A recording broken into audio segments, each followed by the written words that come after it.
So college కోర్సెస్ని ఎలా market చేయాలి, correct స్టూడెంట్స్ని అట్రాక్ట్ చేయడం ఎలానో ఈ ఎక్స్ప్లెయినర్లో చూద్దాం. అసలన్న ఛాలెంజ్ ఏంటంటే మన కోర్సెస్కి సరియైన స్టూడెంట్స్ని అట్రాక్ట్ చేయడం ఎలా.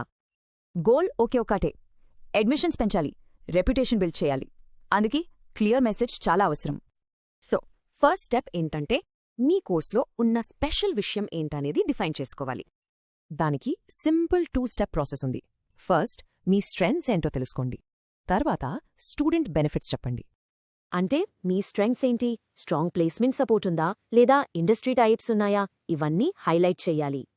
ఇక స్టూడెంట్ బెనిఫిట్స్, వాళ్ళకి ఏం న్యూ స్కిల్స్ వస్తాయో, కెరియర్ ఎలా ఉంటుందో క్లియర్గా చెప్పాలి.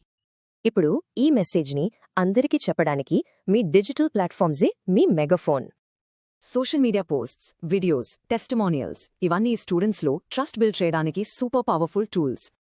అండ్ రిమెంబర్, ది వెబ్సైట్ చాలా ఇంపార్టెంట్. అన్ని డీటెయిల్స్ క్లియర్గా అప్డేటెడ్గా ఉండాలి. ఓకే, స్టూడెంట్స్ ఎలా సర్చ్ చేస్తారో ఆలోచించండి. ఫర్ ఎగ్జాంపుల్, గూగుల్లో ఇలా టైప్ చేస్తారు.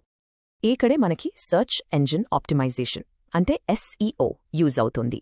ఇది చాలా crucial. SEO friendly content, detailed FAQs and blogs ఇవన్నీ మీ విజిబిలిటీని చాలా ఇంప్రూవ్ చేస్తాయి. కానీ కేవలం మాటలు చెప్పడం కాదు, ప్రామిసెస్ కన్నా ప్రూఫ్ చాలా పవర్ఫుల్. గుర్తుపెట్టుకోండి. alumni placements, student internships, lanti success stories చూపిస్తే మీ క్రెడిబిలిటీ ఆటోమేటిక్గా పెరుగుతుంది. ఇంకా చివరి విషయం, ఎంగేజ్మెంట్. స్టూడెంట్స్తో డైరెక్ట్గా మాట్లాడటం ట్రస్ట్కి చాలా కీ. క్వెరీస్కి ఫాస్ట్ రిప్లైస్, వెబినార్స్, కౌన్సిలింగ్ ఇవన్నీ స్టూడెంట్స్కి చాలా కాన్ఫిడెన్స్ ఇస్తాయి. సో మొత్తం మీద ఈ 3 పిల్లర్స్ చాలా ముఖ్యం: clarity, consistency and authenticity. Result అంటే స్టూడెంట్స్ కరెక్ట్ డిసిజన్స్ తీసుకుంటారు అండ్ మీ అడ్మిషన్స్ కూడా ఇంప్రూవ్ అవుతాయి.